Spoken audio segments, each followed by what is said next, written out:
तो आज का जो हमारा टॉपिक है वो है बायोटेक का, बायोटेक्नोलॉजी प्रोसेस एंड प्रिंसिपल।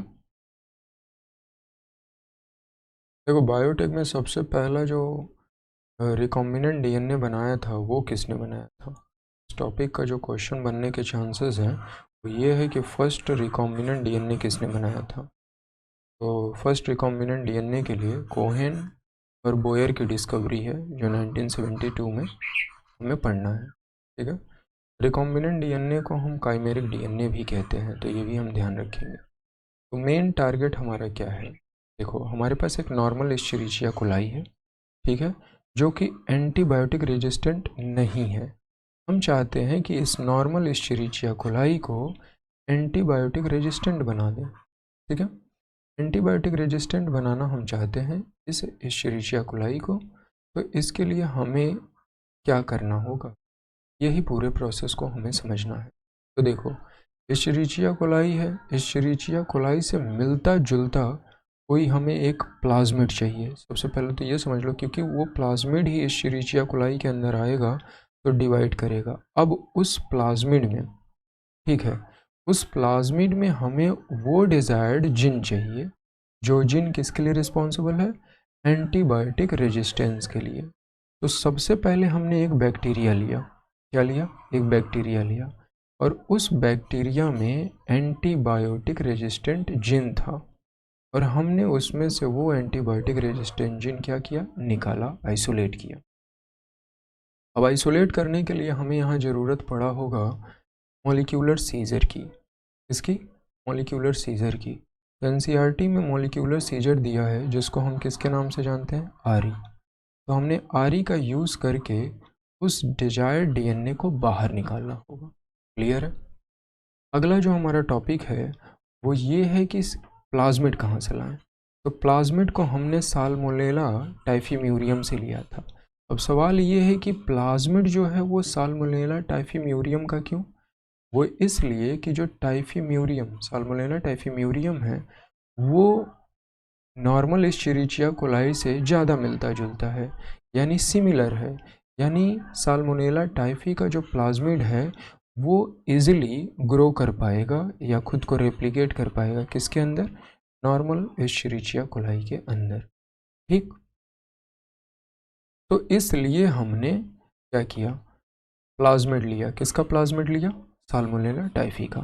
अब जब हमने प्लाज्मिड ले लिया और हमारे पास जो ये डिजायर्ड डीएनए है, दोनों को हमें जोड़ना होगा।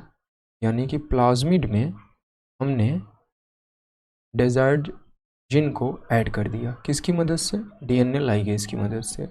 अब जब हमने प्लाज्मिड में डीएनए लाइगेज की मदद से डिजायर्ड जिन को जोड़ दिया, तो इस तरह से हमने अपना वेक्टर तैयार कर लिया। किसके लिए? रेजिस्टेंट जिन के लिए, एंटीबायोटिक रेजिस्टेंट जिन के लिए हमने वेक्टर अपना तैयार कर लिया। और यहाँ वेक्टर में जो है हमारा प्लाज्मिड है, किसका, साल्मोनेला टाइफीम्यूरियम का। वो क्यों? क्योंकि एस्चेरिचिया कोलाई से काफ़ी मिलता जुलता है। और डिजायर्ड जिन हमने किससे लिया है, वो एक बैक्टीरिया से हमने लिया है। और इस तरह से हमने अपना फर्स्ट रिकॉम्बिनेंट डीएनए तैयार कर लिया। अब हम इस फर्स्ट रिकॉम्बिनेंट डीएनए को इंसर्ट कर देंगे किसके अंदर, उस बैक्टीरिया के अंदर जिसके अंदर एंटीबायोटिक रेजिस्टेंट का जिन नहीं था।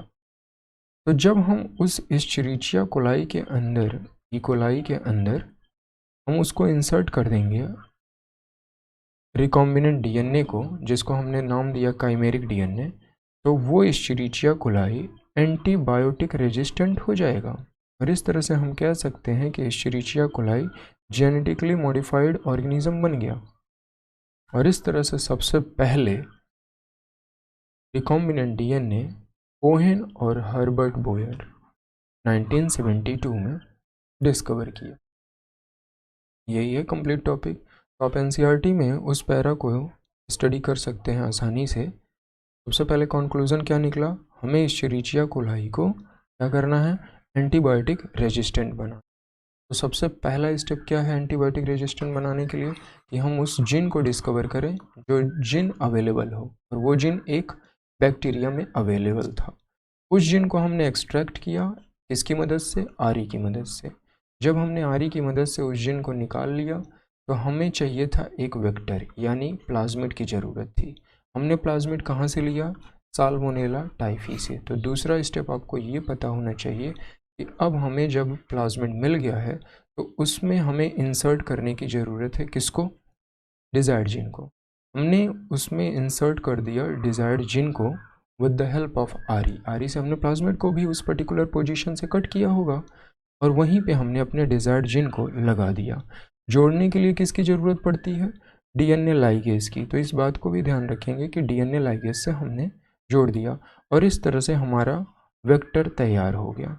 अब इसको हमें किस में ट्रांसफ़र करना है? थर्ड जो है हमारा वो है इश्चरीचिया कोलाई के सेल में, और हम इसको ट्रांसफ़र कर देंगे और वो प्लाज्मिड जो साल्मोनेला टाइफीम्यूरियम में था अब वो ट्रांसफर्ड हो चुका है और उसमें जिन अवेलेबल है एंटीबायोटिक रेजिस्टेंस का। अब वो जिन जो होगा वो क्या करेगा? वो जिन mRNA बनाएगा और mRNA से हमें प्रोटीन मिल जाएगा और ये प्रोटीन इस इश्चरीचिया कोलाई को एंटीबायोटिक रेजिस्टेंट का पावर देगा। तो इस तरह से हमारा जो इश्चरीचिया कोलाई है वो क्या बन चुका है?